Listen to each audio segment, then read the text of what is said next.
Días a todas, a todos. Pues es un gusto darles la bienvenida el día de hoy a la inauguración del seminario de la jornada Ciudades y Sabores, prácticas de salvaguardia del patrimonio alimentario en contextos urbanos. Me da muchísimo gusto saludar al doctor José Gasca Zamora, director del Programa Universitario de Estudios sobre la Ciudad, quienes nos acompañan el día de hoy. Gracias a todo el programa porque han tenido a bien tener esta colaboración con nosotros en el Instituto de Investigaciones Sociales. También le agradezco mucho a la doctora Blanca Salia Rosas Barrera, quien es investigadora postdoctoral en el Instituto de Investigaciones Sociales y ha sido nuestro enlace para el trabajo coordinado que ha significado llevar a cabo la sesión, el seminario y la jornada del día de hoy. Entonces, muchísimas gracias por acompañarnos, por estar aquí. Si me permiten, antes de dar las palabras de bienvenida, le voy a pasar el micrófono al doctor Gasca para que también nos dé unas palabras y sigamos con el programa. Adelante, Sí, doctor. muchas gracias, Marcela. Y bueno, pues en primer lugar, buenos días a todos y a todos y agradecer a la doctora Marcela Amaro Rosales por recibirnos en su casa. Es un placer estar aquí en el Instituto de Investigaciones Sociales. Y bueno, también quisiera externar un saludo al profesor Pierre Luigi Petrillo y el doctor José Antonio Vázquez, que nos acompañarán vía remota en esta mesa desde Roma y Sonora respectivamente, quienes son los que van a participar en la primera mesa. De la misma manera, agradezco a la doctora Blanca Rosas Barrera, coorganizadora de la jornada y moderadora, por supuesto a la maestra Lidia Rivero, ¿no? Por muchos años laboró en el PUEC, ¿no? Y ahora en la Coordinación de Humanidades, quien es coordinadora del seminario y también moderadora de esta mesa, y a la licenciada Cintia Gómez Camargo, que es personal del PUEC, y ambas son coordinadoras del seminario. Eh, bueno, el seminario, y en este caso lo que es la jornada académica que nos reúne, forman parte de esta actividad del proyecto que se llama la ciudad y sus patrimonios. En esta ocasión se ha propuesto reflexionar sobre las implicaciones de los procesos de patrimonialización de la cultura alimentaria, particularmente en contextos urbanos. El debate adquiere una relevancia especial en un momento crítico de los sistemas alimentarios a nivel mundial, ya que enfrentan desafíos para garantizar dietas saludables, asequibles y en condiciones de justicia social y sin comprometer el equilibrio ecológico. Según datos recientes, en 2023, más de una tercera parte de la población mundial no pudo costear una dieta saludable y una de cada 11 personas padeció hambre. Son datos oficiales de la FAO y otras organizaciones. A ello se suma el papel decisivo de las ciudades, donde se concentra el consumo del 70% de alimentos que se producen en el planeta, ¿no? Entonces, esto lo hace una actividad pues, bastante relevante. Desde la perspectiva patrimonial, que es el tema de interés de este evento, la alimentación deja de ser un acto de consumo individual para revelarse como un fenómeno social. La patrimonialización de las culturas alimentarias abre la posibilidad de impulsar sistemas agroalimentarios más sostenibles, reducir el desperdicio y las emisiones contaminantes y garantizar el acceso a alimentos saludables y culturalmente significativos. Todo ello fortalece los vínculos entre los habitantes y sus entornos urbanos, promueve la diversidad alimentaria, incentiva el consumo de los productos locales y mejora las condiciones de vida de quienes los producen. No obstante, el reconocimiento de la cultura alimentaria, este proceso no está exento de tensiones, todas que puede generar nuevas desigualdades, procesos de exclusión social e incluso la folclorización de las prácticas que corren el riesgo de distorsionar su autenticidad y despojarlos de su valor comunitario. Desde el 2010, la UNESCO ha inscrito 49 elementos vinculados a conocimientos y prácticas alimentarias en las listas de patrimonio cultural inmaterial, y cada año se observa un creciente interés en esta dimensión. En este marco, las medidas que se adopten para garantizar la viabilidad del patrimonio alimentario serán determinantes para orientar el futuro. La jornada que hoy iniciamos busca abrir un espacio de diálogo para identificar y discutir las diversas estrategias de salvaguardia que tanto desde las instituciones como desde los actores sociales se han puesto en marcha. Al mismo tiempo, pretende analizar sus alcances y limitaciones con el fin de enriquecer la reflexión colectiva sobre el papel de la alimentación como patrimonio vivo de nuestras ciudades. No me queda más que agradecer nuevamente esta iniciativa que surge desde el PUEC en su vinculación con la Coordinación de Humanidades y en el Instituto de Investigaciones Sociales, deseándoles el mejor de los éxitos en esta jornada académica. Muchas gracias.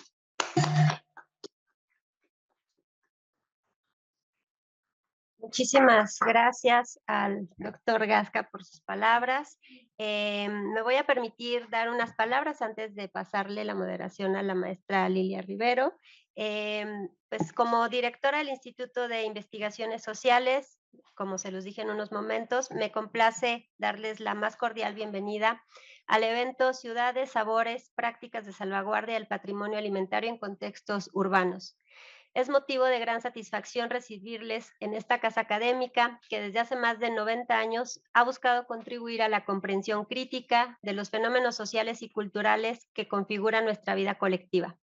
Este encuentro tiene un valor especial, no solo por el tema que nos convoca, sino también porque es resultado de la iniciativa y el compromiso de nuestras y nuestros investigadores postdoctorales. En particular, quiero subrayar, como ya lo mencioné, el esfuerzo de la doctora Blanca Azalia Rosas Barrera, quien se encuentra haciendo una estancia postdoctoral en nuestro instituto, ya que su trabajo nos recuerda que las estancias postdoctorales son un motor de innovación, renovación para la vida académica y que traen siempre consigo energía, creatividad y nuevas preguntas que enriquecen la agenda de investigación del instituto. Agradezco también enormemente la invitación a colaborar en este evento del Programa Universitario de Estudios de la Ciudad. Gracias al director del programa, al doctor José Gasca Zamora, por considerarnos para llevar a cabo este evento. El patrimonio alimentario constituye una de las expresiones más significativas de nuestra identidad y memoria colectiva. En los contextos urbanos, donde confluyen tradiciones, migraciones y dinámicas globales, los sabores se convierten en puentes entre generaciones y territorios y en prácticas de resistencia ante la homogenización cultural. Nuestro programa se estructura en 3 mesas que abrirán el diálogo desde distintas perspectivas. La mesa 1, inscripciones de las listas de UNESCO, instrumentos de salvaguardia de patrimonio alimentario, donde se debatirá sobre los alcances y limitaciones de los marcos internacionales de protección. La mesa 2, patrimonio cultural inmaterial biocultural de la Ciudad de México, dedicada a reflexionar sobre la riqueza alimentaria de esta urbe, una de las más complejas y diversas del planeta. La mesa 3, prácticas de salvaguardia desde las comunidades, que destacará el papel fundamental de las y los portadores del patrimonio, quienes mantienen vivas las tradiciones culinarias con creatividad y compromiso. Agradezco de manera especial a todas y todos los participantes, estudiantes, académicos, representantes de organizaciones que hoy nos acompañan. Su presencia enriquece este diálogo y reafirma la misión del instituto, de la universidad, por ser un espacio abierto a la pluralidad de voces y saberes. Confiamos en que este evento será una oportunidad para tejer redes, intercambiar experiencias y fortalecer la conciencia sobre la importancia de la alimentación en la construcción de ciudades más justas, inclusivas y sostenibles. Con mucho entusiasmo, damos inicio formalmente e inaugurado el evento Ciudades y Sabores, Prácticas de Salvaguardia de Patrimonio Alimentario en Contextos Urbanos. Que sea un encuentro sumamente enriquecedor. Muchas gracias.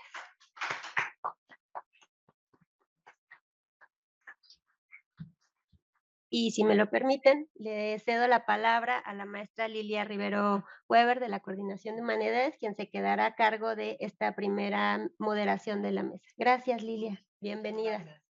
Muy buenos días a todos. Muchas gracias a todos los que están aquí presentes en el auditorio. Apreciamos mucho esta presencialidad, como nuestro coordinador de humanidades bien nos lo ha venido diciendo durante en esta época. Es bien importante que los académicos estemos juntos. Sabemos que ahora hay mucho de lo que trabajamos es híbrido o es por línea, y es bastante bueno, sobre todo en una ciudad como la Ciudad de México, en donde para ir a un lugar te tardas 2 horas, ¿verdad? Con el tráfico. Pero agradecemos muchísimo a ustedes su presencia, porque eso enriquece estas jornadas, enriquece estos eventos. el estar platicando a viva voz es importantísimo y eso hay que tratar de no perderlo, ¿no? La doctora Amaro ya nos hizo el favor de decir cuál va a ser el programa, pero nosotros le tenemos una sorpresa que nos está regalando también el área, la zona patrimonial mundial, natural y cultural en Xochimilco, Tláhuac y Milpa Alta, que nos han traído una degustación de michmole.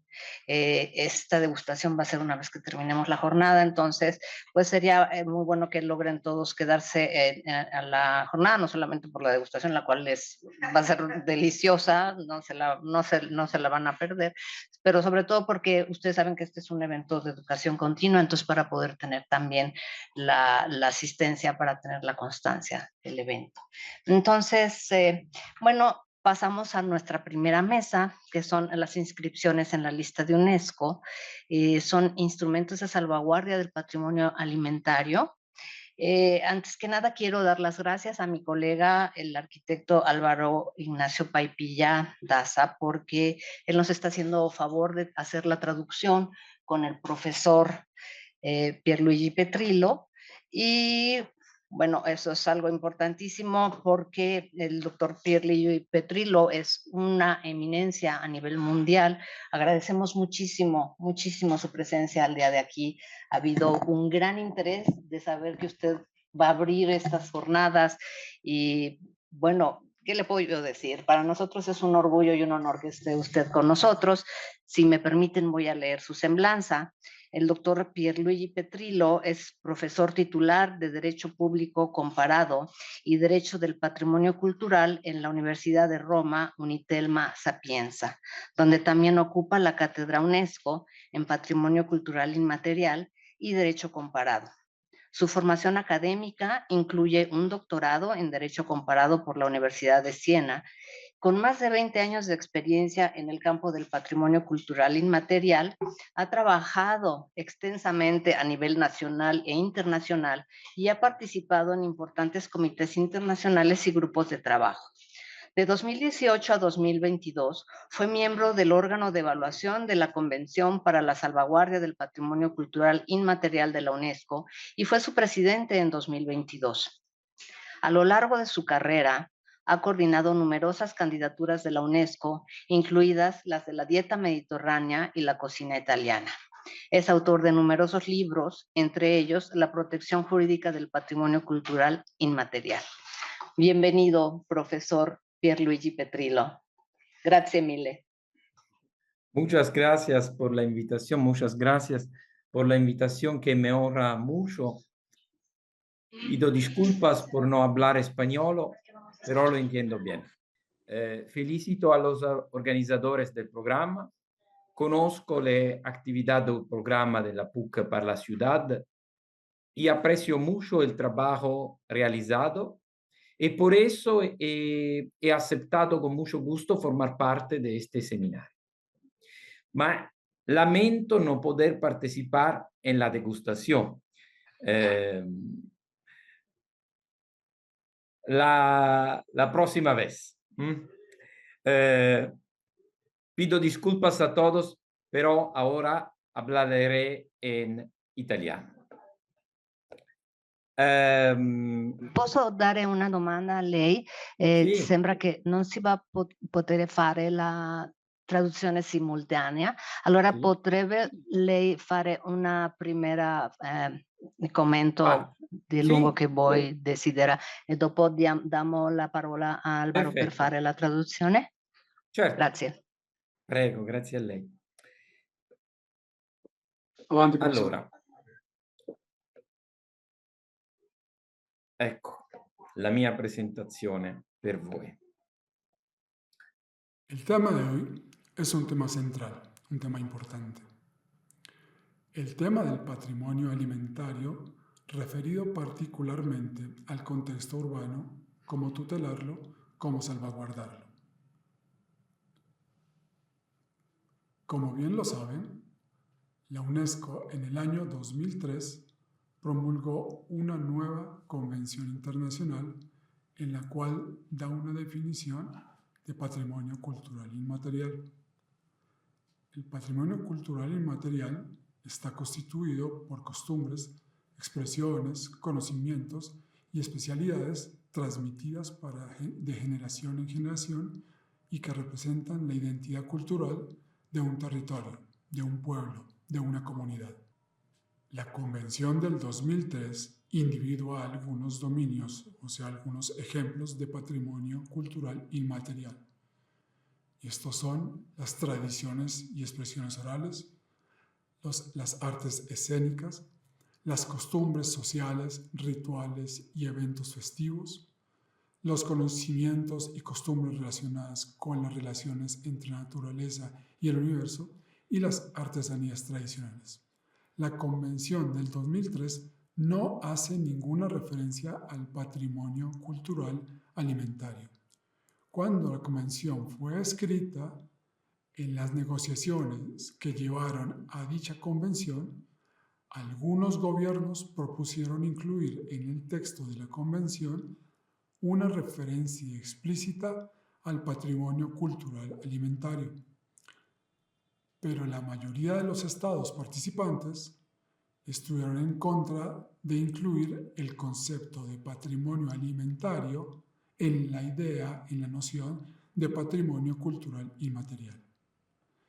Esta posición estuvo ligada a dos tipos de motivaciones. El primer motivo indicaba que la alimentación tenía mayor relación con las prácticas sociales. Y el segundo motivo argumentaba que la comida no tenía nada que ver. Entonces, como se había dicho en la definición de patrimonio cultural inmaterial, no hay una referencia explícita al tema de la comida, y esto porque varios gobiernos consideraban que la comida no era un patrimonio cultural.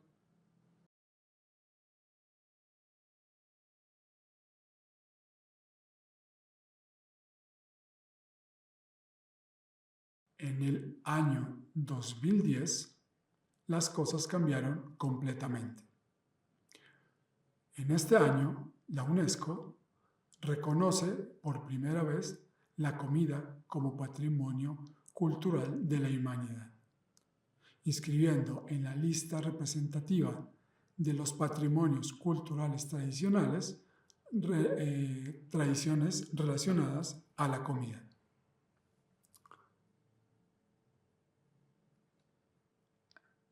Estas tradiciones son la dieta mediterránea, la gastronomía francesa y obviamente la cocina ancestral michoacana del México.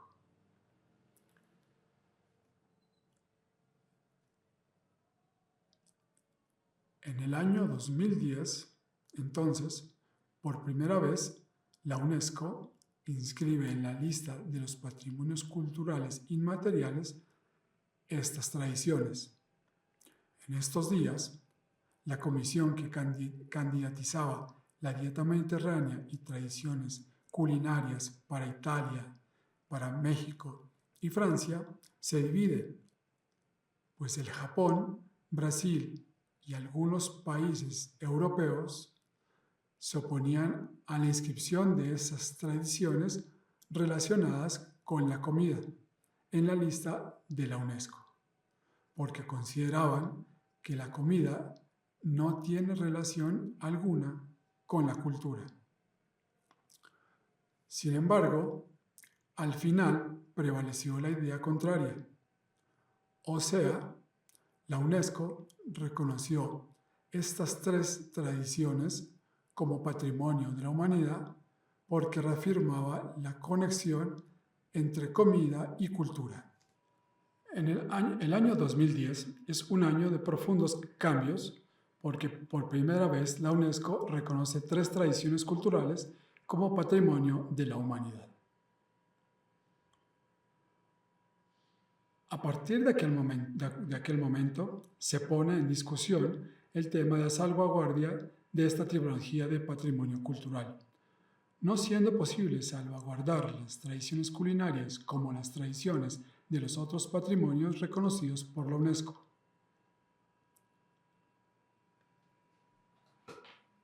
La presentación de hoy presenta 3 casos emblemáticos de salvaguardia del patrimonio cultural alimentario que la UNESCO ha reconocido.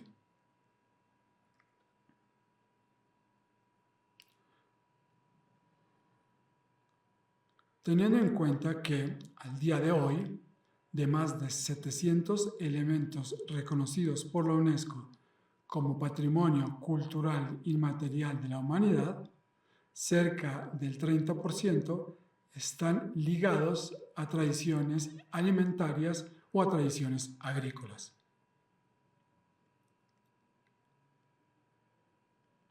Entonces, si piensan que del 2003 al 2010 en el ámbito UNESCO se consideraba que la comida no era una tradición cultural y al día de hoy tenemos más del 30% con reconocimiento UNESCO relacionados a la comida o a costumbres agrícolas, se darán cuenta cómo ha cambiado la percepción a nivel mundial de la relación entre comida y cultura. Entonces, ¿cómo salvaguardar, cómo tutelar el patrimonio cultural alimentario, especialmente en un ámbito urbano?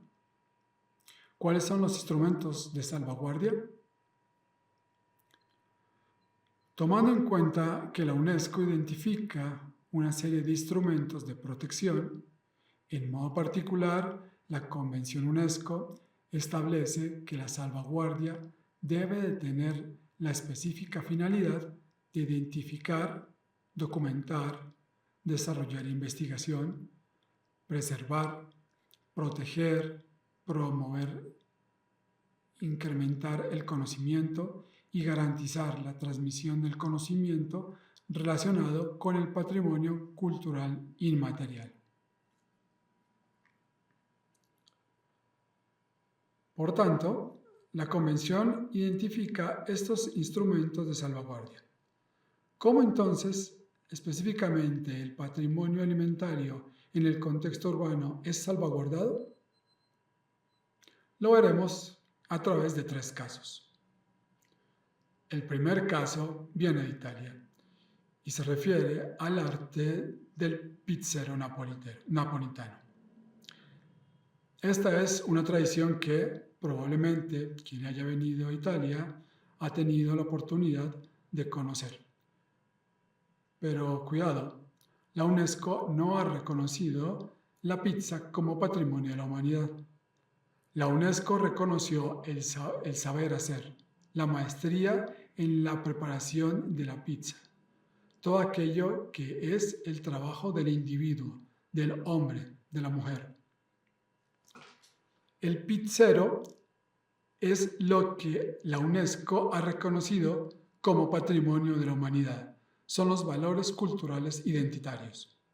Ahora, el reconocimiento del pizzero ocurrió en el 2017, año en el que el arte del pizzero napolitano es reconocida como una práctica culinaria, caracterizada por 4 diferentes fases o etapas relativas a la preparación del alimento. Tradición que ha permitido crear un profundo encuentro de diferentes clases sociales, un intercambio generacional, creando además un sentido de satisfacción, de felicidad entre las personas que asisten para ver al maestro pizzero creando su pizza.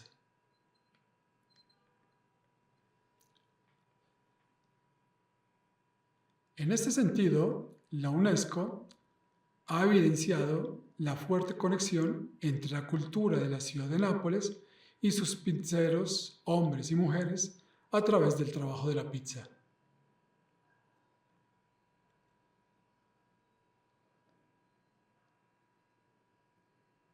Las medidas de salvaguardia ven como protagonistas o ejecutores, por un lado, al Ministerio Nacional de la Cultura y por otro lado, los gobiernos de las regiones, que son los estados italianos. Además, existen medidas de salvaguardia de la comunidad, o sea, medidas puestas en ejecución por aquellos que practican esta tradición. Es interesante ver que estas medidas son esencialmente de dos tipos. Por una parte, son medidas de transmisión de los conocimientos ligadas al arte del pizzero napolitano. En específico, la comunidad que con sustento económico del gobierno regional ha realizado diferentes cursos de formación dirigidos tanto para los italianos como para los extranjeros.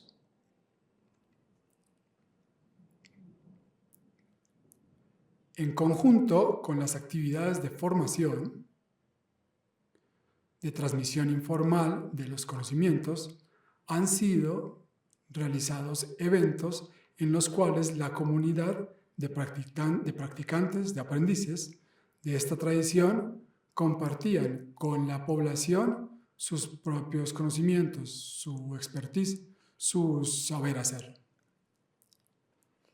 Estos momentos de promoción del arte del pizzero ha sido de tipo teórico y de tipo práctico y han estado relacionados principalmente con las escuelas.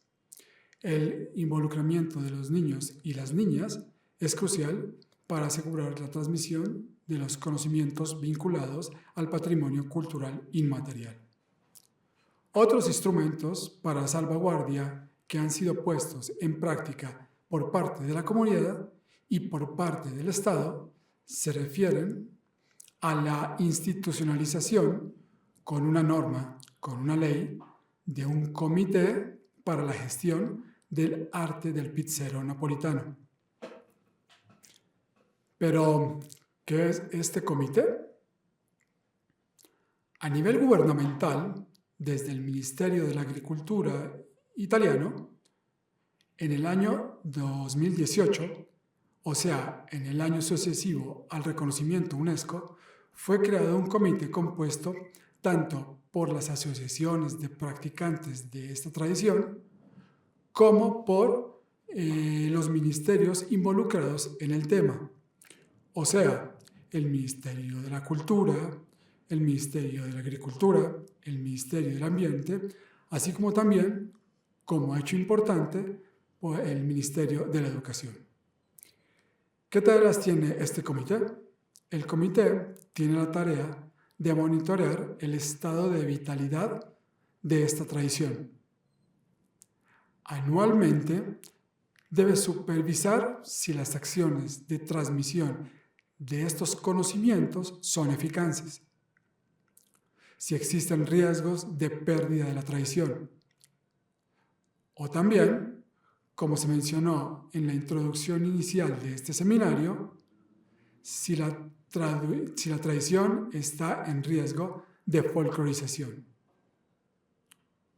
O sea, si a cambio de ser una expresión cultural, termina siendo folclore para turistas y entonces termina perdiendo su propia identidad. Entonces este comité a nivel gubernamental tiene la tarea de apoyar los practicantes de esta tradición y su trabajo, pero además vigilar con el fin de que la tradición no sea transformada en algo falso, en algo artificial.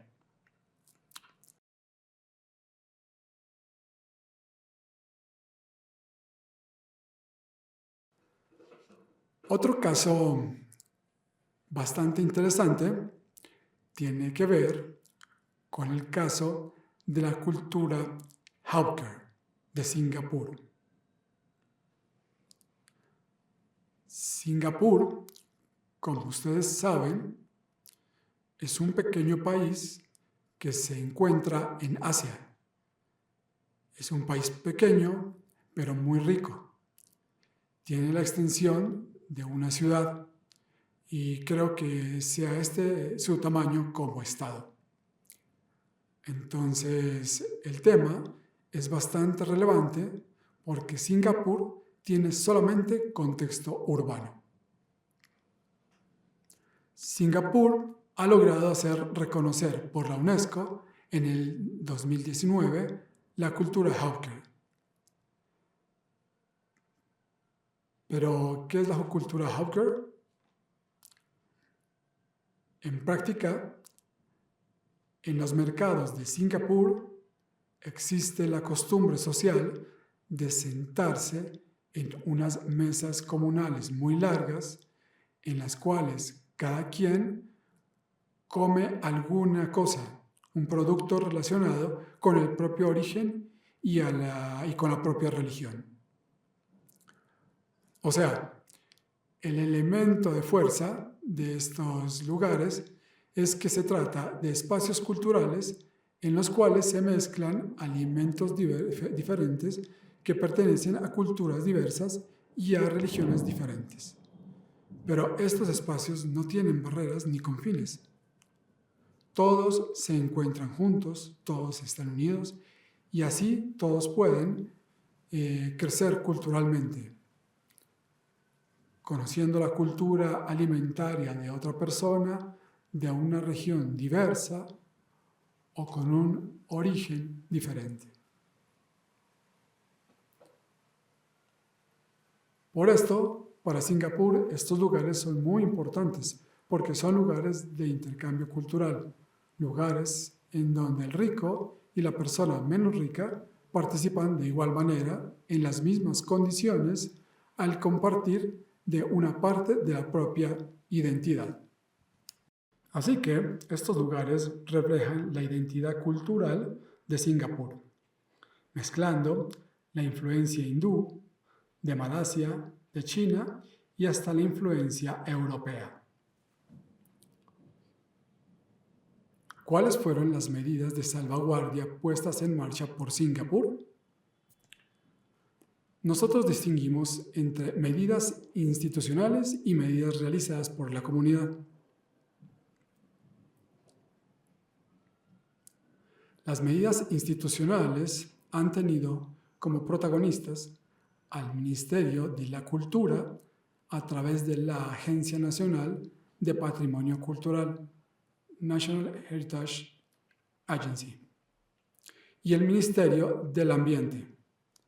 Estas dos instituciones a nivel gubernamental han puesto en marcha una serie de medidas de salvaguardia, instituidas en primer lugar a documentar la historia de estos lugares, de estos espacios culturales. En segundo lugar, establecidas a mantener viva la memoria de estos espacios. Porque vean ustedes, Singapur es una ciudad que en los últimos 30 años ha cambiado mucho, siendo además una ciudad muy rica. Pero estos cambios han puesto en peligro en el contexto urbano estos lugares, estos mercados, porque deben imaginar que es una ciudad muy pequeña con rascacielos altísimos, pero los mercados en donde se lleva a cabo esta tradición reconocida por la UNESCO son a cambio pequeños y bajitos, por lo cual estos terrenos tienen un valor económico muy alto, porque muchos emprendedores querrían destruirlos y construir en su lugar un gran rascacielos. Es esto lo que ha venido ocurriendo en muchos de estos lugares en los últimos 30 años. Y es por esto que el gobierno de Singapur ha establecido vínculos, limitaciones jurídicas sobre estos lugares para impedir la destrucción de estos lugares. Hoy es imposible destruir estos lugares, imposible sacar provecho y transformar estos lugares en rascacielos, logrando mantener viva la memoria. Es también esto un instrumento de salvaguardia. Y lo subrayo porque vean ustedes, en este caso la dimensión inmaterial, el patrimonio cultural inmaterial vive gracias al patrimonio material. O sea, este es un tipo de tradición que necesita del espacio físico para poder ser vivida. Si yo destruyo este espacio físico, destruyo la tradición inmaterial.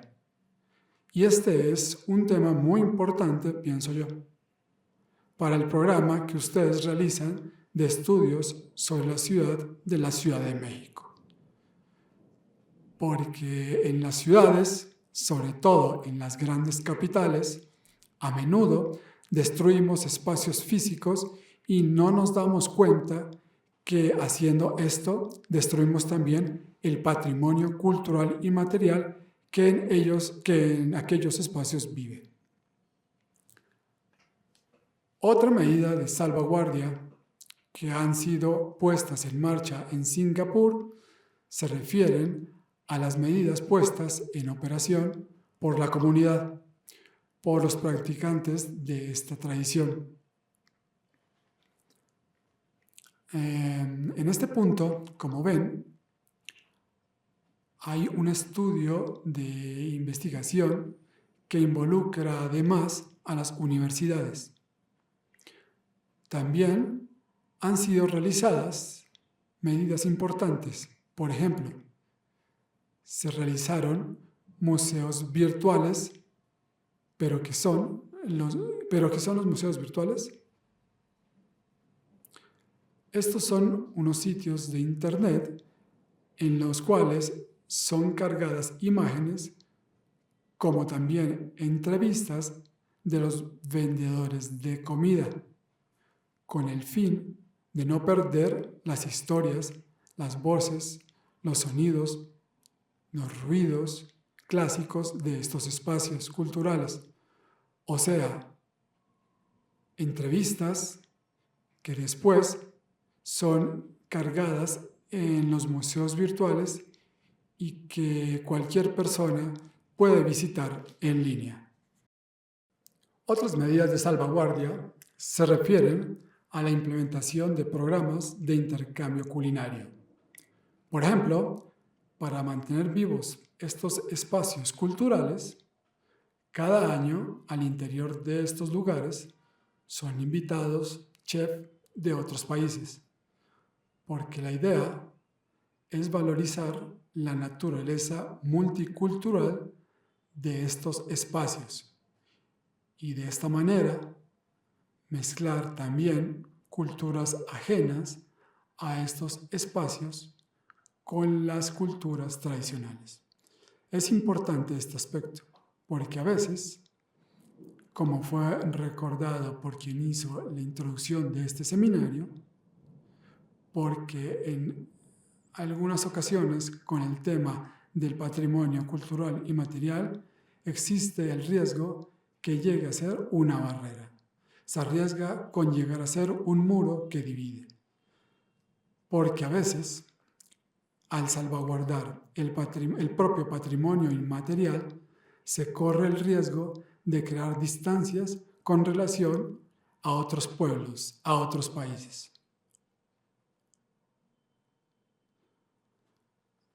Algunos países salvaguardan el propio patrimonio cultural inmaterial para proclamar su supremacía nacional, y esto es equivocado. El patrimonio cultural inmaterial es un instrumento de diálogo entre culturas diversas, un instrumento que construye puentes entre entidades diferentes. No es un instrumento de división, de conflicto o incluso de guerra. Por lo cual, es importante que una medida de salvaguardia realizada en Singapur sea precisamente aquella de invitar tradiciones culinarias extrañas, diferentes de aquellas de Singapur, y hacerlas huéspedes de estos espacios culturales. El tercer y último caso que he traído se refiere al ceviche del Perú. Obviamente no he traído el caso de la cultura, de la cocina ancestral michoacana de México, porque pienso no tener la competencia para hablar de esta tradición tan extraordinaria como aquella culinaria mexicana. Son ustedes quienes me darían lecciones sobre este tema.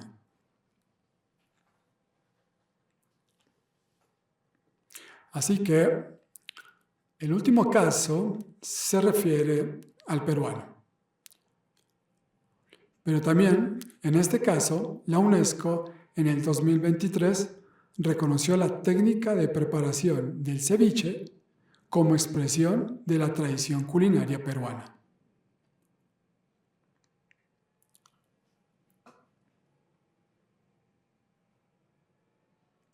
El ceviche, como bien saben, es un plato tradicional peruano a base de pescado crudo que es adobado en limón y que después viene condimentado en varios modos, con chile, con sal, etc. ¿Por qué la UNESCO ha reconocido el ceviche como patrimonio de la humanidad? En cuanto a práctica culinaria, o sea, la técnica de preparación, es una técnica antigua que pasa de generación en generación, de familia en familia, y que cambia de una familia a otra. Por tanto, se ha reconocido la técnica como también se ha reconocido el consumo del ceviche como expresión cultural. Porque consumir ceviche ocurre prácticamente durante momentos festivos, durante celebraciones como en la fiesta de San Pedro, que es el santo patrono de los pescadores. Es decir, la UNESCO, este plato, el ceviche, refleja la diversidad de las diferentes regiones peruanas y da valor a las diferentes identidades locales. Pero, ¿cómo salvar la cultura del ceviche? Aquí, los instrumentos institucionales son diferentes. El Ministerio de Agricultura peruano ha establecido reglamentos de pesca de manera tal que asegure una gestión sostenible de la pesca.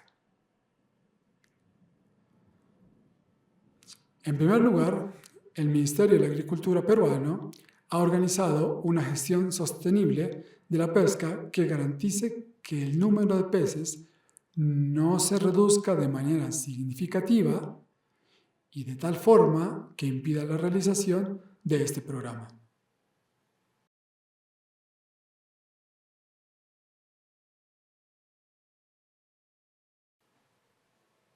Otra medida interesante puesta en marcha por el Ministerio del Ambiente tiene relación con la conservación del ecosistema marino.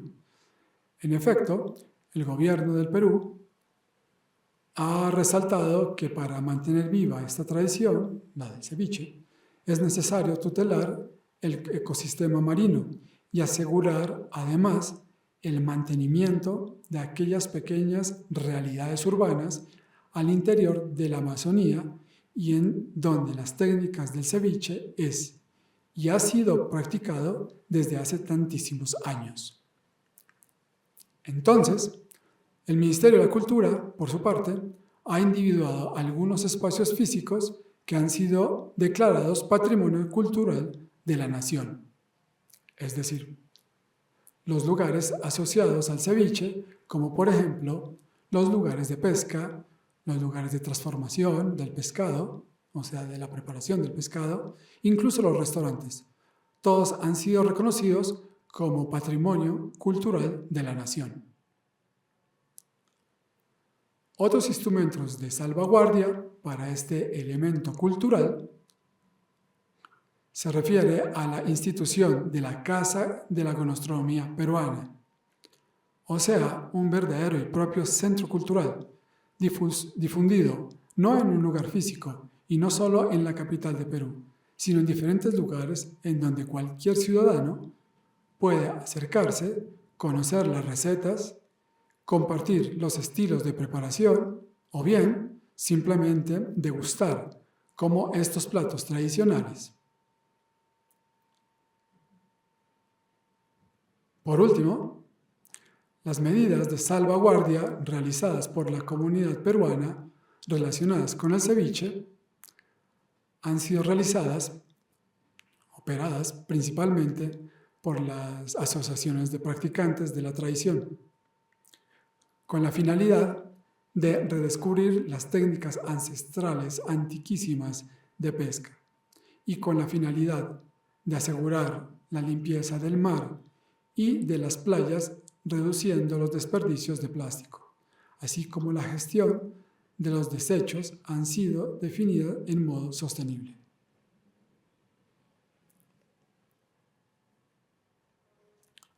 Igualmente, han sido realizadas verdaderas campañas entre las familias para documentar y recopilar las recetas tradicionales.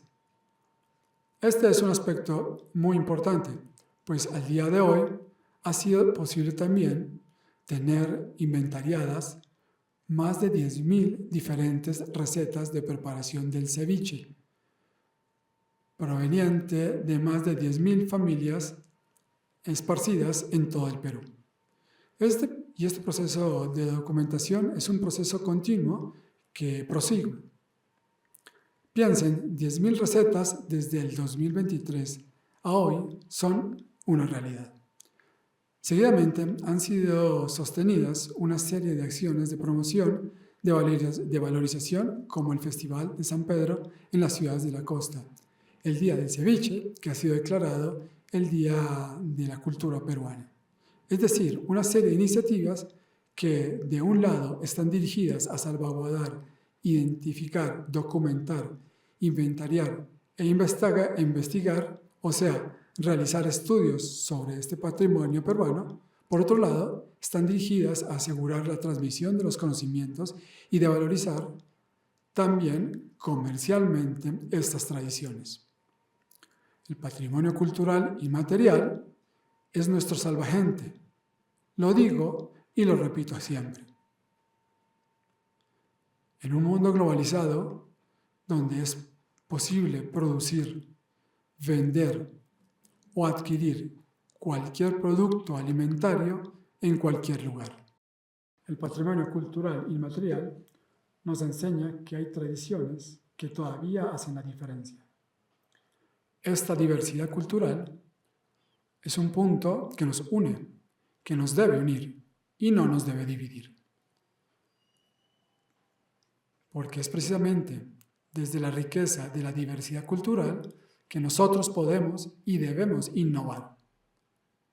En este sentido, el patrimonio cultural y material es nuestro salvagente, porque es justamente a través del estudio, la comprensión de las diferencias de estos patrimonios, nosotros podemos encontrar las recetas necesarias para contrarrestar los retos vinculados a la globalización, a los cambios climáticos, a la sostenibilidad en nuestro planeta.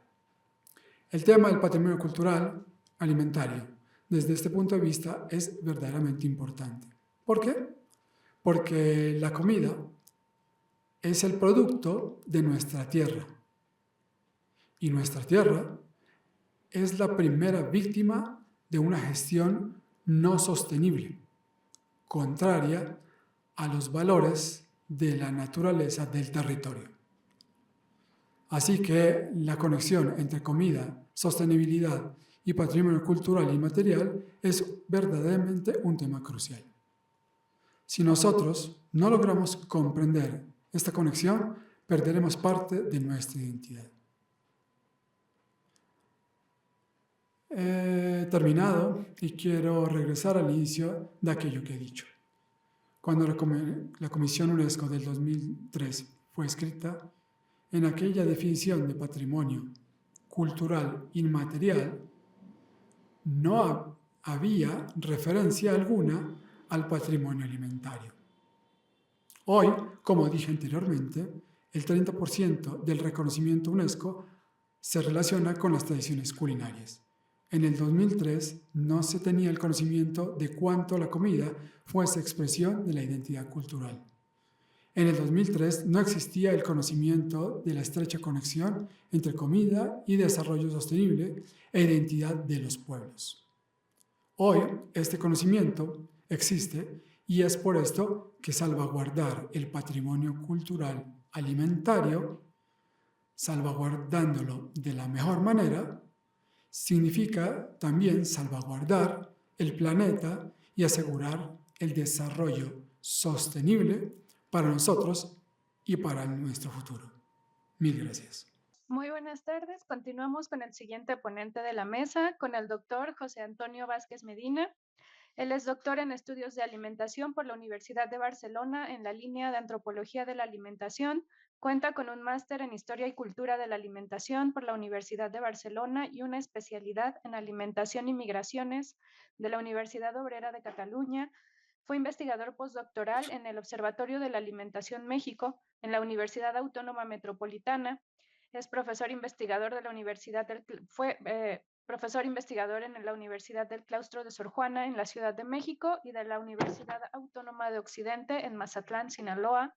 Actualmente es profesor investigador en el Centro de Investigación en Alimentación y Desarrollo, CIAD, de la ciudad de Hermosillo, Sonora, y profesor colaborador de la Universidad Oberta de Cataluña, perdón. Es especialista en estudios críticos de la alimentación, sociedad y cultura, miembro del Consejo Asesor e investigador invitado de la Cátedra UNESCO sobre Alimentación, Cultura y Desarrollo y forma parte del Sistema Nacional de Investigadores en México. Sus temas de investigación se orientan al estudio de la alimentación y migraciones internacionales, estudios críticos del turismo y el patrimonio gastronómico y alimentación, sustentabilidad y problemas urbanos. Muchas gracias, doctor Vázquez. Lo escuchamos. Muchas gracias. Buenos días todavía aquí desde Sonora y allá también en la Ciudad de México. Primero agradecer al PUEC otra vez por la invitación y más que la invitación por seguir insistiendo en poner acento en estos temas tan importantes, tan relevantes y sobre todo pues como bien adelantaron en las palabras de inauguración. em, Voltear a ver otros aspectos que tienen que ver o que conciernen a estos ámbitos relacionados al patrimonio más allá de la mera narrativa de la tradición, sino también las implicaciones que tienen a nivel social, ambiental, económico, que me parece que son temas que nos requieren y nos demandan mucho mayor exhaustividad, atención y sobre todo reflexiones desde pues las distintas instancias. Creo que nosotros desde la academia todavía tenemos mucha deuda, sobre todo los que nos encontramos en México, por estudiar y por ponerle los énfasis y los acentos y las intenciones necesarias a ver la complejidad de estudiar el patrimonio. No he podido probar mi presentación, entonces voy a ver si se puede ver. Por favor, ¿me pueden confirmar si se ve la presentación? ¿Sí? Ok. Adelante, por favor. Pantalla completa. Sí, gracias. Bueno, cuando me invitaron a participar en este evento y me dieron el título de la mesa, yo me puse a reflexionar bastante en mi propia experiencia en temas del patrimonio como académico, pero también como actor involucrado en los procesos de registro, de inventario, que tienen que ver con el caso de la cocina mexicana o las cocinas mexicanas en México. Em, y sobre todo me parece especialmente relevante voltear hacia atrás, sobre todo en este año y a pocos días que se cumplan 15 años de la inscripción de la cocina tradicional y popular mexicana dentro de los bienes que componen el patrimonio cultural de la humanidad y ver qué se ha hecho, hacia dónde vamos y cuál es el balance. A mí de entrada, poner o intentar conjuntar el inventario con el patrimonio me parece ya un concepto complejo e incluso a veces hasta contradictorio, si realmente es posible inventariar los patrimonios alimentarios. Y a propósito de estos acentos y de estas miradas que quiero poner especial atención, la semana pasada causó especial atención, inquietud y demás esta nota que salió en un periódico de Michoacán, donde aquí, bueno, el titular, aquí tenemos que también poner especial atención en cómo está redactada la nota, pero me parece especialmente curioso, provocador y todo lo que nos pueda suponer lo que dice el titular de la nota, ¿no? Que dice que por normatividad no se pueden incluir fritangas en la cocina tradicional. Esto causó especial escozor en todos los que estamos involucrados en el tema del patrimonio y sobre todo porque también ahí meten la declaratoria de la UNESCO como si la propia inscripción dijera qué se puede o qué no se puede y todas las lecturas que ameritan desde la salud pública, las restricciones, como si la cocina tradicional realmente tuviera o estos acentos, ¿no? O sea, que parece que son malentendidos. Entonces, a propósito de los malos entendidos y también creo que aquí hay varias lecturas importantes que tenemos que poner especial atención. Por una parte, destacar que lo tradicional o la justificación, incluso el pretexto de lo patrimonial en el ámbito de las cocinas tradicionales, ha logrado llegar a incidir en ámbitos de la vida pública que me parece que están llegando a audiencias bastante interesantes que se tienen que involucrar, nos tenemos que involucrar en ello. Sin embargo, me parece que también es preciso y también celebro este tipo de espacios para poder hacer algunas aclaraciones de hacia dónde vamos, hacia dónde vamos y qué se ha hecho y hasta dónde llegan o cuáles son las implicaciones de estas inscripciones, porque en ningún momento quien pueda leer o que tenga acceso al expediente, a los informes que se han hecho y que se tienen que presentar ante la UNESCO, aunque creo que aquí es también importante ver pues, que el patrimonio va mucho más allá de la inscripción ante la UNESCO, ¿no? O sea, tendríamos que colocar la intención patrimonial en otro lado y ver realmente, como voy a tratar de hacerlo en esta presentación más adelante, de ver a todos los actores implicados en este tipo de declaratorias, ¿no? No solamente declaratorias, sino la conciencia o la noción de lo patrimonial en el ámbito de la alimentación en México. Bueno, más allá de esta nota que puede parecer un poco desafortunada, lo importante me parece aquí es poder hacer algunas aclaraciones sobre la propia inscripción de la cocina tradicional y popular mexicana a la lista de bienes que conforman el patrimonio cultural inmaterial ante la UNESCO. Y agradezco también, mm, pues la claridad con la que el doctor Petrillo hizo sobre el recorrido, ¿no? De la convención del 2003 y luego en el 2010, pero también no sobra decir que pues no fue en el primer intento, ¿no? O sea, ya se había tratado de inscribir unos años antes, se hizo una postulación, se rechazó, se modificó por algunos puntos y vacíos que se hicieron sobre la cocina tradicional mexicana, pero que me parece que todavía hay algunas que es necesario esclarecer hasta dónde llega y qué se ha hecho en estos 10 años a nivel general. Voy a tratar de hacer como enfoques macroscópicos, pero también en algunos momentos voy a hacer algunas incidencias sobre mi propia experiencia y sobre algunos procesos que he podido acompañar en estas implicaciones de la inscripción y de las acciones de salvaguardia que incluyen estos inventarios o estos registros. En primer lugar, me parece que hay, como vimos hace unos momentos, una confusión que a veces parece permear en la voz colectiva sobre hasta dónde llega la declaratoria de la inscripción de la cocina tradicional mexicana. Vamos a ver que el primero, me parece que todavía y nunca va a sobrar la primera aclaración, que es que el caso de la cocina tradicional michoacana o el paradigma michoacán se hizo como estudio de caso, pero no quiere decir que solo la cocina tradicional michoacana fue la que estuvo inscrita, sino que se utilizó como un modelo ilustrativo para poder hacer la declaratoria del Estado Nacional Mexicano y sus cocinas tradicionales y populares dentro de la lista que comprende la inscripción, ¿no? Entonces, lo primero que me parece importante es esclarecer esto. Luego, ¿qué implicaciones tuvo la inscripción de la cocina tradicional y popular mexicana a la lista de bienes que componen el patrimonio cultural de la humanidad? Bueno, como bien adelantaron, pues supone una serie de compromisos que se adquiere desde la postulación para poder llevar a cabo, ¿no? Esta distinción.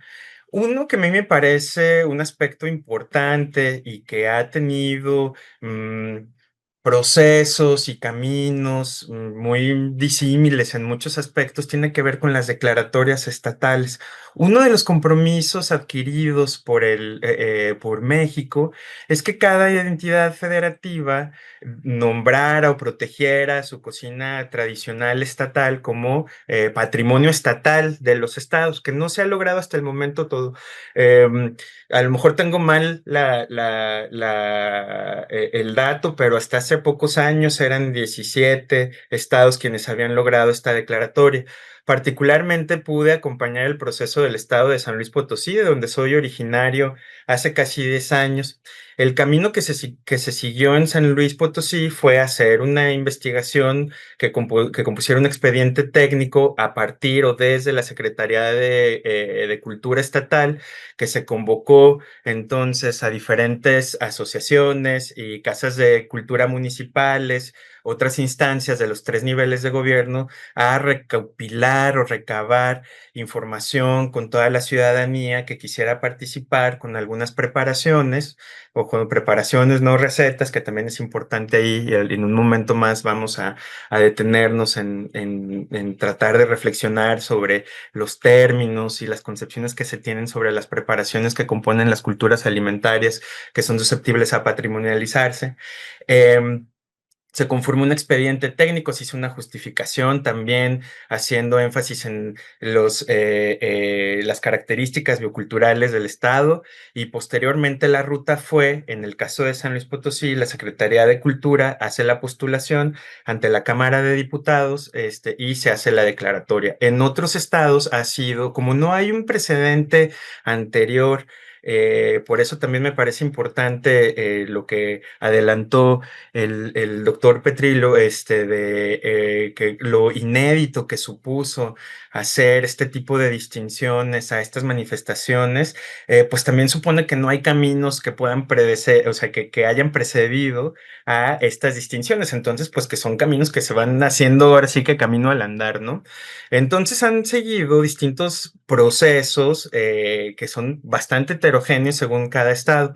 El caso de San Luis Potosí fue, insisto, a través de la Secretaría de Cultura, y luego la declaratoria se emitió por parte de la Cámara de Diputados. En otros estados ha sido una declaración ejecutiva que está sustentada desde la Secretaría de Turismo y pasa directamente al gobernador, quien hace la declaratoria, y ahí se acabó. Es decir, no hay un proceso. Pero ¿esto qué supone? Pues supone que también que en la propia confección haya pues distintas maneras de hacerse, distintas maneras de componer los registros y diferentes perspectivas sobre qué incluir y qué dejar fuera, ¿no? Y vamos a ver también, sin embargo, que se corren muchos riesgos al hacer estos caminos. ¿Por qué?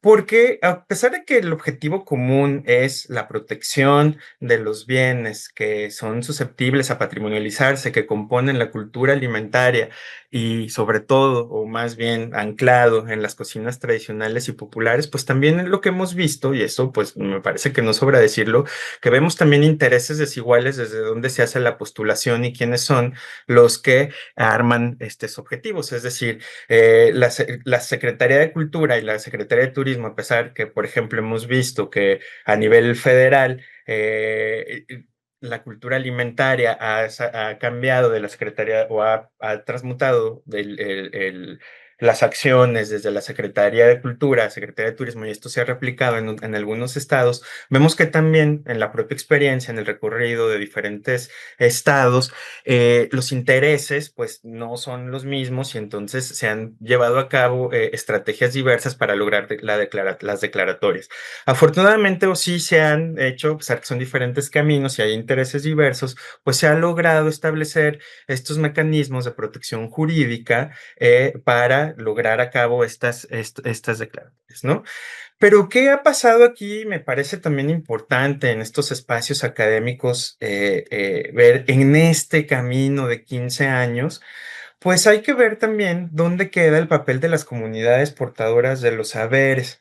Es decir, también en lo que se conoce dentro de la academia como el boom patrimonial que hemos visto, que hemos sido testigos, hemos visto también la multiplicidad y la emergencia de intereses, pero también de intermediarios que buscan, ¿no? Subirse a este boom patrimonial, y entonces eso pero en menor o mayor medida, pues diluido la intención de estos mecanismos de protección y de poner en el centro a los portadores y a las comunidades portadoras de los saberes y procurar el buen vivir y el bienestar de ellos a través de estas protecciones con las acciones de salvaguarda de sus culturas alimentarias. Entonces, me parece que nunca va a sobrar poner en palabras lo que está también sucediendo y lo que también este tipo de inscripciones traen consigo, ¿no? Y que tenemos que ser como muy cuidadosos y cuidadosas en ver cómo son los caminos y los propios procesos. Bueno, posteriormente pasamos, me parece también que dentro, como bien adelantó el colega que me precedió, las acciones que suponen las propias inscripciones de las culturas alimentarias, pues se tienen que hacer unos registros, ¿no? O sea, unos registros y unos inventarios. A mí me parece un reto que tienen implícitos también ciertos desafíos, lo que es enlistar las culturas alimentarias, ¿no? O sea, porque eso supone de sí una visión quizá estaticista de la que o sea, hay una contradicción importante en ver cómo un patrimonio de o sea, como un patrimonio vivo, ¿no? O sea, uno de los retos más importantes es desafiar esa noción estaticista de cómo registrar una cultura alimentaria, que los propios mecanismos pues nos dicen sí, que hay que hacer inventarios, que me parece que ordenar, sí, ordenar a partir de las relaciones que se establecen con los entornos bioculturales, de las preparaciones que tienen anclajes comunitarios, de los saberes tradicionales, de los productos de factura artesanal que caracterizan una comunidad, de las relaciones que se dan intercomunitarias, etcétera, pues eso es necesario o no hay que dejarlo de lado para poder cubrir o describir a las culturas alimentarias. Pero ¿cómo hacerle? Que eso es un reto, pues que me parece que no hemos podido sortear hasta la fecha, para poder darle la vuelta a la visión un tanto museística que se anclaje en la ancestralidad y reconocer que la cultura alimentaria es una expresión cultural viva que está en constante dinamismo, ¿sí? Eso me parece que es uno de los retos más importantes que todavía no hemos sabido sortear con certeza ni con claridad hacia dónde podemos ver para poder hacer esto. Sí, me parece que se han hecho esfuerzos importantes, al menos me parece que ya hay un cambio en la narrativa de decir que son procesos dinámicos, que nunca van a ser inventarios acabados, a pesar de que se procura la exhaustividad, pues siempre va a haber posibilidad de seguir incorporando, ¿no? Registrando nuevas preparaciones, nuevos productos, etcétera, ¿no? ¿Qué también supone el inventario en la salvaguardia? Bueno, me parece que uno de los grandes aciertos que sí ha servido la inscripción de las cocinas tradicionales y populares es la habilitación de mecanismos de protección de los saberes comunitarios que conforman el Estado Nacional y Multiétnico mexicano, ¿sí? Estos mecanismos entonces tienen o han sabido desplegarse y articularse y servir de provecho para diferentes instancias, ¿no? Me parece que la primera y en alguno es el reconocimiento, sí, de las comunidades portadoras y su valor en el Estado multiétnico nacional. Eso por un lado me parece que es indiscutible. Por otro lado, me parece que también los mecanismos de protección sí han servido en las acciones de salvaguardia, de poder poner en el foco la atención de comunidades que históricamente han sido marginalizadas, que también se corre el riesgo, y ahora en unos minutos más voy a tratar de detenerme en ver estos también riesgos de qué supone, ¿no? Esta esta visibilización de comunidades que han sido históricamente aisladas o marginalizadas, ponerlas en el foco como portadoras de saberes a resguardarse y que son susceptibles a que sus conocimientos sean mercantilizados, que también eso pues no hay que dejarlo de lado. Pero sí tenemos ejemplos pues bastante ilustrativos de cómo estos mecanismos de protección a partir de los saberes han sabido establecer marcos jurídicos de protección comunitaria que son bastante interesantes. Vamos a también, me parece que también otro de los retos y desafíos que supone hablar de los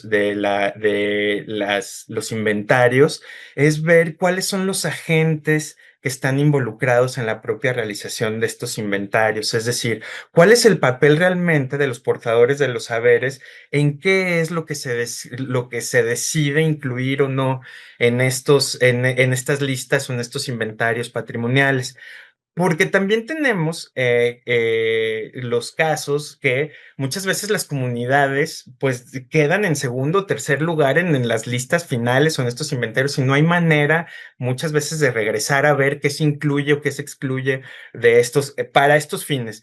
Vamos a ver también que afortunadamente este boom patrimonial ha sabido establecer otras dinámicas intercomunitarias. Esto me parece que es muy interesante de mapear o registrar también para ver cómo las propias comunidades se organizan para registrar sus propios patrimonios y eso dentro del Estado Nacional Mexicano, ¿no? Bueno, ¿cuáles son los retos de inventariar los patrimonios alimentarios? El primero, como ya había insistido, es asumir que las culturas alimentarias son expresiones o manifestaciones culturales que se encuentran en constante dinamismo. Otra de los retos que creo que es importante poner aquí sobre la mesa para la discusión es que desafortunadamente parece que hay que seguir acciones homogéneas para contextos que son cultural, social y económicamente y políticamente diversos, ¿no? Entonces, ¿qué supone establecer mecanismos de registro o de inventarios de protección en comunidades donde se tiene que seguir a lo mejor un plan de acción en común, pero con contextos, bueno, de entrada y para poner un poco, regresar aquí a la discusión inicial, pues, ¿qué supone establecer un registro en un patrimonio alimentario en un contexto urbano que en uno rural o semirural, ¿no? Pues son realidades totalmente distantes que no pueden caber en un mismo orden de organización. Entonces, ese es otro reto que nos convoca a establecer nuevas guías, nuevas maneras y nuevas relaciones de cómo analizar quién participa, en dónde participa y cuáles son estos contextos, ¿no? Otro de los retos, me parece que también es importante, es hacer los consensos y establecer la colectividad en las voces sobre el registro. Aquí, por ejemplo, yo tengo una anécdota. A mí en mi propia trayectoria es bastante desafortunada, un poco desafortunada. Cuando presentamos por primera vez el expediente, el primer borrador del expediente con las preparaciones que se habían integrado en el estado de San Luis Potosí, lo pudimos replicar en un encuentro masivo. Y ahí recibimos, quienes estábamos en el equipo técnico, pues me parece que bastantes reclamos de ver qué se incluye y quién se excluye, a pesar que tratamos de hacer un despliegue, como de hacer estas voces colectivas, pues difícilmente todas las preparaciones que componen el repertorio alimentario de una comunidad pueden entrar o pueden, ¿no? ¿Por qué? Porque de entrada hay que regresar a ver, pues, qué es lo que supone la cultura alimentaria en sí y de sí, ¿no? Bueno, todo esto, y aquí voy a jalar ahora sí que agua para mi propia milpa, se ha estudiado ya desde la academia y aquí a mí al menos que me interesa, que me interesa analizar y que me ha servido mucho esta perspectiva de los estudios críticos del patrimonio, pues aquí recupero dos grandes campos que se han, uno ya aplicado a las cocinas tradicionales, que son esto que se le ha denominado los procesos de exopatrimonialización y también estos procesos de endopatrimonialización, es decir, parece que sí podemos, al menos desde la mirada académica, poder analizar qué es lo que está pasando. ¿A qué nos referimos con los procesos de exopatrimonialización? Y que tiene que ver con esto que estamos discutiendo en esta mesa, pues es cuando agentes fuera de la comunidad deciden establecer estos mecanismos de registro y de inscripciones de lo que se designa, que conforma y que se excluye del patrimonio alimentario. Esto supone, pues, que hay voces que están más allá de la comunidad que pueden decir qué elementos culturales de la alimentación entran o no. Pero también existen otros caminos y se reconoce que también existen otros procesos de endopatrimonialización, cuando son las propias comunidades, ¿no?, quienes se involucran en decidir cuáles son los aspectos de la cultura material e inmaterial que deciden resguardarse y protegerse para poder establecer vínculos adecuados en el registro del pasado y hacia el futuro, ¿no?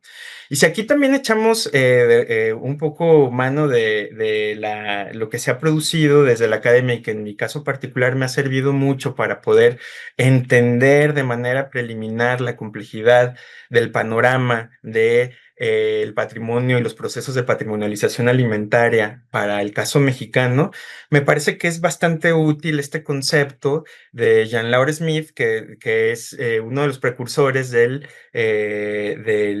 patrimonio, de los estudios críticos del patrimonio.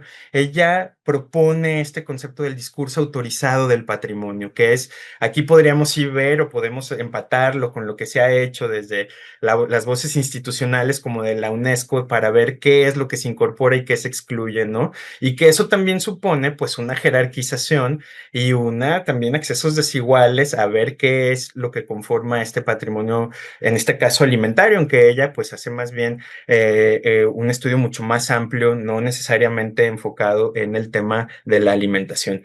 A mí, insisto, son estas miradas dado a entender la realidad social que se inscribe y que se construye dentro de el gran ámbito alimentario del caso mexicano. Bueno, vamos a ver entonces que también hay unos reconocimientos patrimoniales de las culturas alimentarias que suponen dos campos de intervención interesantes para ver y que nos sirven también para afinar el foco sobre cómo analizar los saberes y sus portadores. Primero, que el reconocimiento patrimonial y la inscripción sí estableció y sí hay ya mecanismos de protecciones jurídicas reconocidas, al menos en el caso de México, por el Estado mexicano en los 3 niveles, que dotan, ¿no?, sí, de ciertos mecanismos a los portadores y a los saberes, ¿no? Y que estos no solamente se inscriben en el ámbito, sino que tienen implicaciones económicas, que tienen sociales, incluso ambientales. En algunos lugares hemos podido ver estas protecciones jurídicas a estos saberes, ¿no? Porque pues no podemos disociar el saber alimentario del ámbito biocultural donde está inscrito, ¿no? Ni del contexto ecológico donde sucede, ni de la profundidad histórica que suponen estos contextos ecológicos, ¿sí? Y luego también vemos que el reconocimiento patrimonial de las cocinas alimentarias pues han detonado otros procesos más amplios, que aquí también entramos en situaciones un tanto problemáticas. Vemos también, por ejemplo, al menos en el caso mexicano, cómo se ha asociado el ámbito patrimonial, por ejemplo, con el turismo, pero también como vemos que hay en no pocos casos, como los actores relacionados con el turismo, pues ponen en desventaja o toman partido de estas instancias patrimoniales sobre los propios portadores de los saberes, ¿sí? Pero también hemos visto otros casos, ¿sí?, donde hay acciones conjuntas de la protección del bien común y que, pues sí hay incidencia comunitaria y que tienen un ámbito de desarrollo bastante interesante para poder analizar.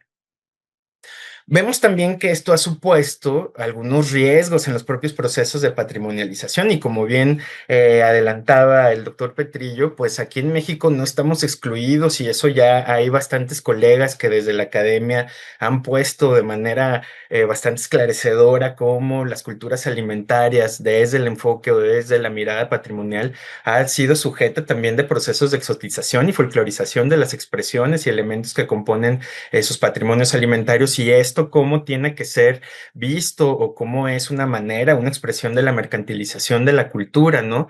Y entonces uno de los riesgos de estos procesos de patrimonialización, pues supone esta también mercantilización de la cultura alimentaria que está auspiciada bajo esta mirada exótica y folclorista, ¿no? Que también muchas veces está empatada con la narrativa turística que se quiere dar y con la creación de la imagen turística que se quiere dar sobre las expresiones alimentarias de México. Otra cosa que también, al menos yo he podido identificar, es la jerarquización de los sistemas alimentarios que son susceptibles a patrimonializarse. Y esto que ha supuesto, pues, desigualdades estructurales que han sido paradójicamente más acentuadas a partir de las declaratorias patrimoniales, ¿sí? Porque eso, pues, supone una selección y una criba, ¿sí? Ahí, se prendió un micrófono, no sé si estoy sobre tiempo o hay algo que me quieren, estoy escuchando ay, no sé si...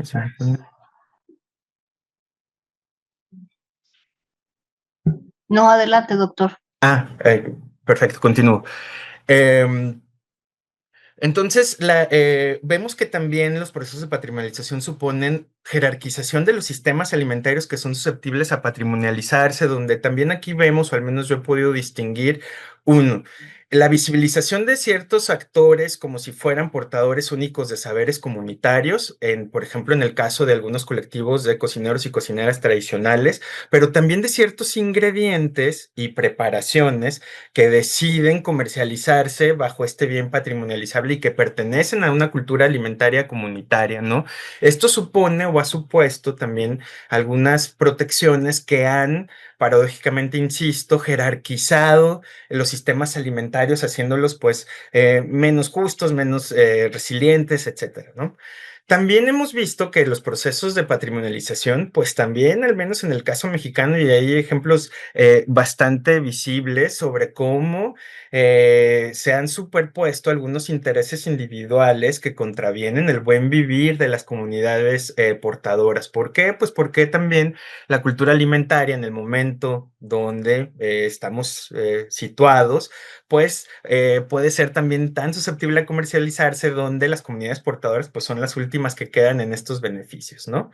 Otra cosa que también hemos visto y que tiene que ver con este gran ámbito de la mercantilización de las culturas alimentarias es pues la propia banalización y sus contextos. Me parece que incluso aquí cabría cuestionarnos qué se entiende y hasta dónde llegan las cocinas tradicionales, ¿no? ¿Cuáles son los ámbitos de aplicación? ¿Cómo los portadores, en este caso los cocineros y las cocineras tradicionales, pues empiezan a desplegar también sus saberes en otros ámbitos que no son los contextos originales, pero cómo aquí se han utilizado más bien como una forma incluso hasta de control cultural en otros espacios de la escena gastronómica de México? Entonces, a mí me parece que sí hemos visto o que sí también los riesgos de estos procesos de patrimonialización son estas banalizaciones y las descontextualizaciones de las cocinas tradicionales, ¿no? ¿Cuáles son entonces, y ya voy cerrando mi participación, los desafíos de la inscripción del patrimonio alimentario a la lista de bienes que conforman el patrimonio cultural de la humanidad? Bueno, me parece que aquí necesariamente tendremos que apelar a la construcción horizontal de estos inventarios y estos registros, que sí, donde se ponga como especial atención en el bien común del resguardo del saber, pero también del bien común de las comunidades portadoras, ¿sí? Independientemente que supongan desarrollo para otros actores y otras instancias, que no se olvide el foco de eso. También otra cosa que me parece, otro aspecto que me parece importante y que supone otro desafío a la inscripción, es establecer mecanismos más efectivos que vayan más allá del discurso y de la narrativa de la protección, sino que también habiliten o doten de herramientas de la realidad social que puedan ser útiles y benéficas para las comunidades portadoras de estos saberes, ¿sí? Otro de los aspectos importantes es la participación equitativa de todos los agentes involucrados para ir un poco más allá de estos posicionamientos verticales de hasta dónde llega la inscripción patrimonial o no, ¿sí? Y bueno, por último, me parece que no olvidar que la cocina, la gastronomía y la cultura alimentaria son patrimonios vivos. Y como patrimonio vivo necesita el cambio en la asunción, dejar de lado esta visión de escaparate o museística de la cocina y la cultura alimentaria, sino realmente como elementos, como un conglomerado, una constelación de elementos culturales que tienen implicaciones en la realidad social de las comunidades y sobre todo que son elementos constitutivos de identidades comunitarias que necesitan sí ser protegidas y resguardadas, pero con ámbitos de aplicación que tengan incidencia en la realidad social de sus propios portadores. Y bueno, muchas gracias por su atención y ya con esto termino. Muchas gracias a nuestros ponentes del día de hoy. Vamos a hacer unos comentarios breves porque estamos con el tiempo muy retrasado. Y bueno, por lo pronto estamos en el conocimiento de que el patrimonio alimentario constituye una de las expresiones más profundas de la identidad cultural de los pueblos y en las ciudades donde la globalización y la homogeneización de los consumos tiende a desaparecer las particularidades locales y las prácticas alimentarias se convierten entonces en un espacio de resistencia y continuidad cultural. Como dice el profesor Petrillo, son el salvaguarda contra la globalización. Entonces, en ese sentido, consideramos que la cocina es entendida no solo como un conjunto de recetas, sino como un entramado de saberes, de técnicas, de ritos y vínculos sociales, y se vuelve esencial en los procesos de construcción de memoria colectiva y cohesión comunitaria. Interesantísimos los tres ejemplos que nos comentó el doctor Petrillo. Lástima que no me puedo extender un poco más porque estamos muy atrasados en tiempo, pero bueno, en este sentido y como comentó el doctor Vázquez, en este escenario las listas de la UNESCO, en especial las del Patrimonio Cultural Inmaterial de la Humanidad, se han consolidado como mecanismos de visibilidad internacional y su objetivo no es únicamente reconocer la importancia de expresiones culturales como las cocinas tradicionales, sino también promover estrategias de salvaguarda que permitan su transmisión a generaciones futuras. Es importante y es un vínculo indiscutible en los procesos de patrimonialización y de cohesión social. Doctora, ¿quieres hacer algún comentario, por favor? Pues quiero agradecer a los ponentes por estas intervenciones. Es una lástima que por ahora no podemos tomar preguntas del público porque vamos muy sobre el tiempo. Sin embargo, les agradecemos la intervención. Es muy importante esta reflexión inicial en la mesa sobre este intento que ha surgido en el siglo XXI por reconocer las culturas alimentarias como parte del patrimonio inmaterial. O no sé si tenemos una pregunta en el público. ¿Sí? Ok, pues vamos a una pregunta para nuestros ponentes.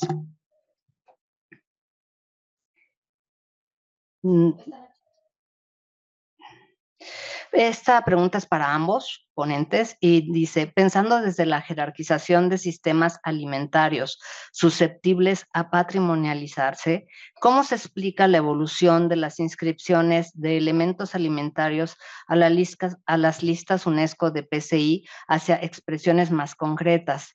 Pienso en la diferencia de dimensión que hay entre la extensión que implica el caso mexicano, en el cual se reconoce toda la cocina ancestral y popular como conjunto, en contraste con el caso del ceviche, donde se reconoce una sola expresión dentro del cosmos alimentario peruano. Y una otra pregunta, ¿cuál es el peligro de que sea la Secretaría de Turismo la que difunda festivales de patrimonio alimentario donde las cocineras tradicionales son parte de un espectáculo? ¿Por qué es turismo la che tienen che capacitar las cocineras tradizionales? Grazie mille. È stata molto interessante anche la relazione del collega Vasquez Medina, che ringrazio. Velocemente. Mi sente? Sì, ok, perfetto. Velocemente, le domande sono ottime. Parto dalla seconda domanda. Il rischio di trasformare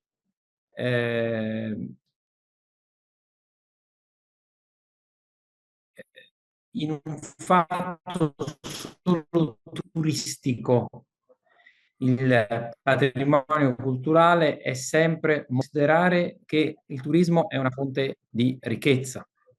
specialmente per le piccole comunità. In alcuni territori, cioè, la presenza del turista è la fonte di reddito che consente alla comunità di poter vivere. Occorre quindi trovare un equilibrio tra la, diciamo, il bisogno della presenza del turismo e mantenere la tradizione non per uso e consumo del turista, ma per la comunità. L'UNESCO da tanti anni si sta interrogando su questo punto. Ha organizzato diversi incontri di esperti per cercare di capire come bilanciare turismo e patrimonio culturale. Ci sono una serie di esempi virtuosi e ci sono purtroppo anche una serie di casi negativi. Però vi dico che in Europa è molto comune che il Ministero del Turismo coincida col Ministero della Cultura. Quindi non è di per sé un motivo di diciamo, pericolo, di per sé. La seconda cosa, la prima domanda invece è molto complessa. Io qui mi limito soltanto ad una velocissima risposta, cioè non è che solo quello che l'UNESCO riconosce patrimonio dell'umanità è patrimonio culturale. L'UNESCO è semplicemente, come dire, dà visibilità ad alcuni patrimoni, ma non è che se una tradizione non è riconosciuta dall'UNESCO, allora ha meno valore o è meno importante. Chi è che decide di candidare qualcosa all'UNESCO è il governo.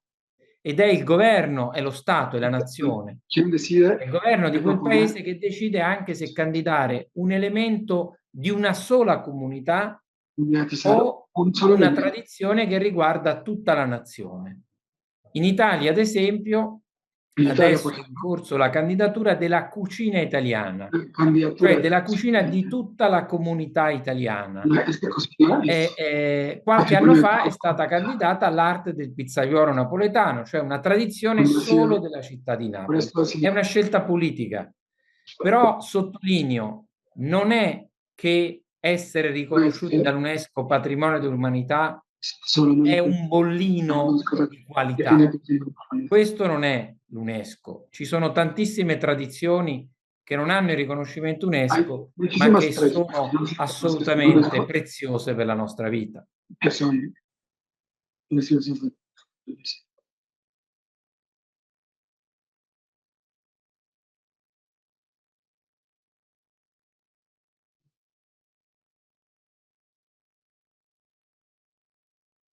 Este tejido entre cultura y turismo, o sea, porque siempre se pareciera como que turismo es igual a cultura y no lo es. Turismo son una serie de prácticas diferentes que si no se hacen con el conocimiento adecuado, entonces se puede caer en estos procesos de folclorización y banalización. Entonces, lo que él nos comenta es que es muy importante poder hacerlo de la mano de las 12, en un momento dado, de las 2 secretarías, cultura y turismo. Por lo general, lo lleva turismo y es por eso que tenemos estas situaciones de banalización de los procesos de patrimonio cultural inmaterial. Ahora, lo que es muy importante es que ahora las comunidades portadoras están muy activas en que sus procesos no se folcloricen y se banalicen. Y hay una lucha constante y eso nos sirve muchísimo porque creo que habemos también un grupo de académicos que trabajamos de la mano con estos grupos de comunidades portadoras, como lo van a ver hoy en la siguiente mesa con las siguientes ponencias. Pero lo que es muy importante es tener muy claro que sí, claro, estas inscripciones en la UNESCO son un primer paso, pero que para que este primer paso pueda caminar, tenemos que tener la voluntad de las políticas públicas bien instaladas que por lo general fallan y de nosotros mismos como comunidad y como los que recibimos este toda la identidad que tenemos a través de estos sabores y de estos sentires a través de la comida, porque estos sabores y sentires son nuestra memoria y son nuestra historia. Entonces es bien importante el lograr poder tener este tejido cultura y turismo y tratar de llevarlos de la mano, lo cual es dificilísimo, ¿no? Siempre creo que hemos estado luchando durante décadas y décadas para que esto se dé. Es importante que los estados y los países que llevan estos procesos sean conocedores de estas propuestas y de estas leyes y sobre todo de estas leyes nuevas de patrimonio cultural y material. A lo mejor hay todavía un poco de más conocimiento con relación a las inscripciones de la lista de patrimonio material. El inmaterial viene siendo algo que se ha hecho toda la vida, pero que se desconoce a fondo, como los procesos que se llevan y que te permiten no perder las tradiciones y poder afianzar toda esta memoria colectiva. Entonces, no todos tienen esta cultura y entonces es lo que deseamos, que estas políticas públicas estén más estudiadas, sean más académicas y conlleven dentro de sus procesos todos estos saberes, todas estas tradiciones y todo esto que nos da a nosotros el sentimiento de pertenencia a un espacio y a una localidad, sea pueblo, sea ciudad, sea barrio, lo que sea. Doctor Vázquez, ¿tiene algún comentario? Y bueno, también porque creo que sí vamos ya muy colgados. Voy a tratar de juntar, creo que podemos hacer una reflexión en los dos, o sea, juntando los dos, que me parece más que pertinentes estas cuestiones.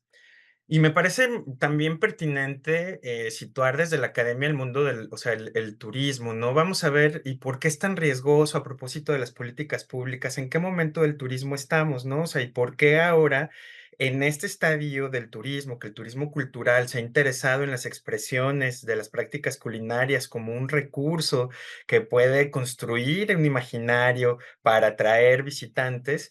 Entonces ha empatado muy bien, ¿no? O sea, todos los aspectos culturales de distintividad, las retóricas de la autenticidad, pues han servido de sustrato por alimentar estos imaginarios turísticos, pero que eso suponen riesgos inminentes, que también estoy de acuerdo y también me da mucha tranquilidad que cada vez vemos mayor organización y mayor visibilización de las luchas comunitarias de protección de los saberes para evitar, o al menos no evitar, pero ralentizar estas prácticas depredadoras de la mercantilización cultural que supone estos tipos de turismo. Entonces tenemos que dejar como claro esto, ¿no? O sea, el momento del turismo y cómo el turismo cultural ha tenido este énfasis en el turismo gastronómico como un aspecto diferenciador y como una cualidad de los destinos y de los intereses en el turista para ver, pero entonces me parece que sí es necesario ver también cómo establecer estos balances para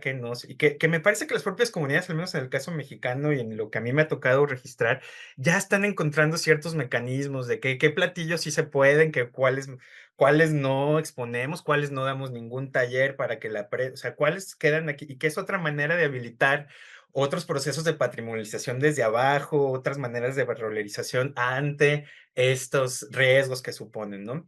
Y vemos que me parece que también tendría cabida otra mesa sobre lo que ha pasado, al menos en el caso mexicano, de las cocineras tradicionales y cómo el Estado y cómo otras entidades han favorecido también estos procesos de jerarquización de las propias, o sea, ver quién entra o quién no en estas categorías de cocineras y cocineros tradicionales, que me supone también un tema que pues da para mucho más.